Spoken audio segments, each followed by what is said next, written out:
Hi అండి, welcome back to my channel. నేను ఈ లేయర్ లెహంగాని కటింగ్ అండ్ స్టిచ్చింగ్ చూపిస్తాను. చాలా క్లియర్గా ఉంటుంది. మీకు ఒకవేళ అర్థం కాకపోతే రిపీట్ చేసుకున్నారు చూడండి. ఇదైతే ఫ్యాబ్రిక్ అనమాట. ఇట్లా స్ట్రైట్గా వచ్చినాయి ఫ్లవర్స్, చాలా పెద్దగా వచ్చింది. నేను కొంచెం డిఫరెంట్గా డిజైన్ చేద్దామని ఇట్లా లేయర్ లాగా అయితే స్టిచ్ అయినా. యాక్చువల్లీ దీన్ని స్ట్రైట్గానే స్టిచ్ చేయాలి, ఎందుకంటే ఫ్లవర్స్ స్ట్రైట్గా వచ్చాయి. ప్రిల్స్ పెట్టే స్టిచ్ చేయాలి. నేను కొంచెం డిఫరెంట్గా స్టైల్ చేద్దామని ఇందులో పీచ్ కలర్ ఉంది కదా, ఆ కలర్ చూజ్ చేసుకొని నేను జార్జెట్ క్లాత్ అయితే తీసుకున్నాను, మీషోలో తీసుకున్నాను. అయితే దీని మెజర్మెంట్స్ చూద్దాము. నాకు ఇది ఫుల్ హైట్ అయితే 36 ఇంచెస్ అనమాట. సో మెయిన్ క్లాత్ నేను 24+1 ఇంచ్ తీసుకున్నాను, 25 ఇంచెస్. 3 లేయర్స్ కాబట్టి టూ లేయర్స్గా మొత్తం డివైడ్ చేయాలి కాబట్టి 12 ఇంచెస్, 6 ఇంచెస్గా తీసుకున్నాను. జార్జెట్ క్లాత్ వచ్చేసి 6+1 ఇంచ్, 7 to 8 ఇంచెస్ దాకా తీసుకోండి, గ్యాప్ రాకుండా ఉంటుంది. 8 ఇంచెస్ తీసుకోండి, నేను ఇక్కడ 7 రాశాను కదా, 8 తీసుకుంటే మీకు పర్ఫెక్ట్గా ఉంటుంది. మళ్ళీ మెయిన్ క్లాత్ కూడా మనము క్రాస్ తీసుకొని 8 ఇంచెస్కి డ్రా చేసుకొని అయితే తీసుకోవాలి. అండ్ నడుము లూజ్ వచ్చేసి 34+6 అయితే యాడ్ చేసుకున్నాను. మనకి ఎగ్జాక్ట్గా అయితే తీసుకోవద్దు, ఎందుకంటే ఎలాస్టిక్ తీసుకుంటున్నాను కాబట్టి. సో 34 నడుము ఎలాస్టిక్ తీసుకున్నాం. నడుము లూజ్ 34 కదా, సో ఎలాస్టిక్ అయితే మనం 3 మైనస్ చేసి అయితే తీసుకోవాలి ఎలాస్టిక్. అది తర్వాత చెప్తాను. ఇప్పుడు ఇది మెయిన్ క్లాత్ అయితే ఫ్లవర్స్ అన్నీ వచ్చినవి ఒకవైపు అయితే వేసి 4 ఫోల్డ్స్ వేసాను. వేసి 25 ఇంచెస్ అయితే డ్రా చేసుకున్నాను, కోన్ షేప్ వేసి. చూడండి, ఫ్లవర్స్ అన్నీ కూడా మనకు కవర్ అయిపోయినాయి. ప్లెయిన్ అనేది ఎక్కడ కూడా రాలేదు, అది సైడ్స్కి జాయింట్స్కి వెళ్ళిపోతుంది అనమాట. మిగతా రిమైండెడ్ క్లాత్ ఉంటుంది కదా, దాన్ని అయితే నేను 8 ఇంచెస్కి అయితే ఇట్లా ఈక్వల్గా మనకి 8 ఇంచెస్ టేప్ పెట్టుకొని అయితే డ్రా చేసుకొని మనం దాన్ని అయితే కట్ చేసుకోవాలి.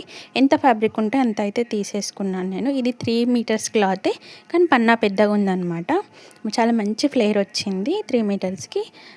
ఇది నేను జార్జెట్ క్లాత్ వచ్చేసి 1.5 మీటర్ దాకా పట్టింది నాకు. ఇది కూడా 8 ఇంచెస్ తీసుకున్నాను నేను. ఫస్ట్ 4 ఇంచెస్ అయితే తీసుకొని, ఇది కూడా 4 ఫోల్డ్స్ ఒక కోన్ షేప్ వేసుకోవాలి. 4 ఇంచెస్ తీసుకొని మిగతాదంతా కూడా 8 ఇంచెస్ డ్రా చేసుకొని అయితే కట్ చేశాను. ఇది లైనింగ్ అనమాట. లైనింగ్ మనం ఎగ్జాక్ట్ తీసుకోవాలి. ఒక 1 ఇంచ్, ఫుల్ హైట్ వచ్చేసి 36 ఇంచెస్ కదా, సో 1 ఇంచ్ తగ్గించి అయితే 35 ఇంచెస్ అయితే నడుము లూజ్ 34 కాబట్టి దానికి మనం 6 యాడ్ చేస్తే 40 వచ్చింది కదా, సో దాన్ని డివైడ్ చేసుకొని అయితే మనము ఇట్లా లైనింగ్ పైన కోన్ షేప్ వేసుకొని కట్ చేసుకోవాలి. 35 తీసుకోవాలి, 36 పొడవు కాబట్టి 35 తీసుకోవాలి. ఇది లైనింగ్కి పైన 25 ఇంచెస్ తీసుకున్నాం కదా, దాన్ని యాడ్ చేసుకోవాలి. నేను అంతా కూడా పీకోనే చేశాను. చాలా ఇబ్బంది అయింది నాకు, అదంతా వర్క్ ఉంది కదా, సీక్వెన్స్ వర్క్, అదంతా చాలా ఇబ్బంది అయింది. కానీ అది పీకో చేస్తేనే లుక్ బాగుంటుందని నేనైతే పీకోనే చేశాను. లైనింగ్ కూడా పీకోనే చేశాను. ఫస్ట్ పైన లేయర్ యాడ్ చేసుకోవాలి. తర్వాత దాని కింద ఇట్లా కనిపించకుండా మనం పిన్స్తో అయితే సెక్యూర్ చేసుకోవాలి మొత్తం కూడా. అప్పుడు మనకి ఎక్కువ తక్కువ రాకుండా అయితే ఉంటుంది అనమాట. ఇట్లా ఫ్లోర్ మీద మొత్తం ఇట్లా వేసేసి పిన్స్తో అయితే వేసుకోవాలి.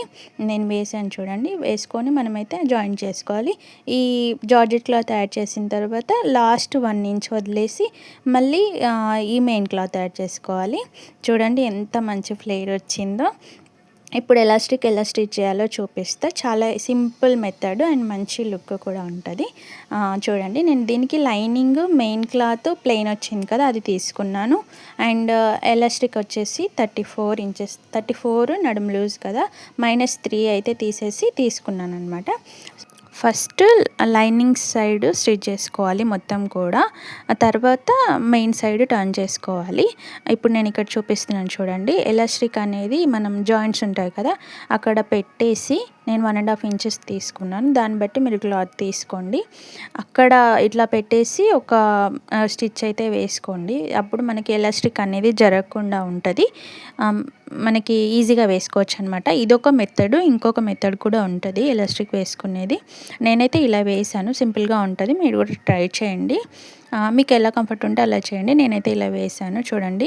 ఇప్పుడు ఇలా ఎక్స్ట్రా క్లాత్ అనేది కట్ చేసుకొని ఇక్కడ చూపిస్తున్నట్టుగా క్లాత్ అనేది ఫోల్డ్ చేసుకొని ఎలాస్టిక్ మీద స్టిచ్ అనేది పడకుండా స్టిచ్ చేసుకోవాలి మొత్తం కూడా. చూడండి, చూపిస్తాను. ఇలా వేయడం బిగినర్స్కి చాలా బాగా యూజ్ అవుతుంది. ఎక్స్పీరియన్స్ ఉన్న వాళ్ళైతే మొత్తం స్టిచ్ చేసి ఎట్లా వేస్తారు. బిగినర్స్కి అయితే చాలా ఈజీగా అయితే వేసుకోవచ్చు. ట్రై చేయండి మీరు. నేను స్టిచ్ చేస్తున్నా చూడండి. ఇట్లా ఫోల్డ్ చేసి అయితే మనం ఎలాస్టిక్ మీద మాత్రం అస్సలు స్టిచ్ చేయొద్దు. దాని ఎడ్జ్లో అయితే స్టిచ్ చేయాలి. చూడండి కింద లైనింగ్ కూడా మనకి మధ్యలో వస్తుంది. సో దాన్ని కూడా మనం మధ్య మధ్యలో కింద చూసుకుంటా మాత్రం మనం ఇట్లా అయితే స్టిచ్ చేయాలి మొత్తం కూడా. మనకి ఎక్స్ట్రా ఉంటుంది కదా క్లాత్, ఎగ్జాక్ట్గా అయితే ఉండదు కాబట్టి మనకి క్లాత్ వెనకాలకు అనుకుంటా ఎలాస్టిక్ అయితే లాక్కుంటా అయితే వేయాలి. చూడండి చాలా ఈజీగా ఉంటుంది. అండ్ ఎలాస్టిక్ వేస్తే కూడా చాలా బాగుంటుంది. అండ్ కిడ్స్కి కూడా ఈజీగా క్యారీ చేయొచ్చు. ఈ పిన్స్ పెట్టడం, డోరీ కట్టడం అంతా వాళ్ళకి మెయింటైన్ చేయరాదు కదా. సో ఇట్లా ఎలాస్టిక్ అయితే ఈజీగా క్యారీ చేస్తారు వాళ్ళు. చూడండి నేను చూపిస్తున్నట్టుగా అయితే వేయండి. మీకు ఒకవేళ ఏదైనా అర్థం కాకపోయినా కూడా నాకు కామెంట్ సెక్షన్లో అడగండి. లేదంటే నాకు ఇన్స్టాలో కూడా మెసేజ్ చేయొచ్చు మీరు. ఇన్స్టాలో కూడా సేమ్ ఐడి ఉంటుంది, సౌమ్య డిజైనర్ 03 అని ఉంటుంది. అక్కడ కూడా మీకు ఏదైనా డౌట్ ఉంటే నాకు అక్కడ కామెంట్ చేయండి. లేదంటే ఇందులో కామెంట్ చేసినా నేనైతే రిప్లై ఇస్తాను.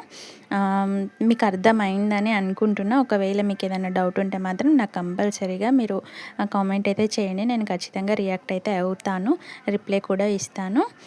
మీకు ఇంకా దేని గురించి అయినా వీడియో కావాలంటే కూడా నాకు కామెంట్ చేయండి. కస్టమైజేషన్ కూడా అవైలబుల్గా ఉంది మన దగ్గర.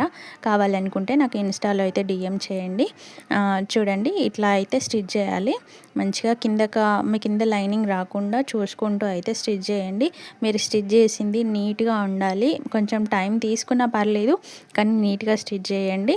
తర్వాత ఎలాస్టిక్ అంతా వేసిన తర్వాత ఆ ఎడ్జ్, రెండు ఎడ్జెస్ని పట్టుకొని కూడా మనం ఇట్లా ఇట్లా పుల్ చేస్తే అదంతా కూడా క్లాత్ అంతా కూడా మిడిల్లోకి వచ్చేస్తుంది అనమాట. మంచిగా కనిపిస్తుంది. ఇప్పుడు ఇక్కడ కూడా ఒక స్టిచ్ వేసుకోండి, జరగకుండా ఉంటుంది. అప్పుడు ఇట్లా ఇట్లా ఇట్లా అనేస్తే, ఇట్లా మంచిగా పుల్ చేస్తే మనకి అంతా కూడా మంచిగా ఉంటుంది. ఇప్పుడు ఇక్కడ స్టార్టింగ్ నుంచి 5 నెంబర్ పెట్టుకోండి. స్టిచ్ అనేది లూజ్ కుట్టు పెట్టుకొని మనం ఇలా లావుకుంటూ స్టిచ్ వేయాలి. అప్పుడు మనకి రెడీమేడ్ డ్రెస్లకి ఎట్లుంటుంది అట్లా అయితే వస్తుంది. చాలా బాగుంటుంది. 5 నెంబర్లో పెట్టండి. చిన్న కుట్టు ఉంటే మాత్రం అట్లా రాదు. అండ్ ఎలాస్టిక్ కూడా స్టిచ్ కాదు. సో 5 లూజ్ కుట్టు పెట్టుకొని వేసుకోండి. చూడండి ఎంత బాగా వచ్చిందో. ఇప్పుడు సైడ్స్ జాయింట్ చేసుకోవడమే. సైడ్ జాయింట్ చేయడంలో కూడా ఉంటుంది. అన్నీ కలిపి జాయింట్ చేయొద్దు. అప్పుడు ఆ లెహంగా అనేది లుక్ అనేది ఉండదు. లెహంగానే కాదు, అంబ్రెల్లా ఫ్రాక్స్ అయినా ఏదైనా కూడా అన్నీ కలిపి స్టిచ్ చేయొద్దు. లైనింగ్ మెయిన్ క్లాత్ కలిపి ఒక 2 ఇంచెస్ వరకు అయితే స్టిచ్ చేసి తర్వాత లైనింగ్ సపరేట్గా జాయింట్ చేయాలి. మళ్ళీ లోపల మెయిన్ క్లాత్ని సపరేట్గా జాయింట్ చేయాలి.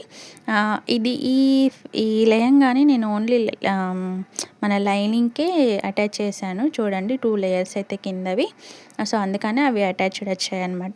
తర్వాత మెయిన్ జార్జెట్ అది సపరేట్గా దానికి సపరేట్గా స్టిచ్ చేస్తే మనకి బాగుంటుంది. అది పఫీగా కనిపిస్తుంది అనమాట. ఫైనల్ లుక్ అయితే ఇది. చూడండి ఎంత బాగా వచ్చిందో. మంచి ఫ్లేర్ వచ్చింది. ఐ హోప్ మీకు ఇది అర్థమైందని అనుకుంటున్నా. ఒకవేళ మీకు ఏదన్నా డౌట్ ఉంటే మాత్రం కామెంట్ చేయండి. అండ్ సబ్స్క్రైబ్ చేసుకోవడం మాత్రం మర్చిపోవద్దు ప్లీజ్. Thank you.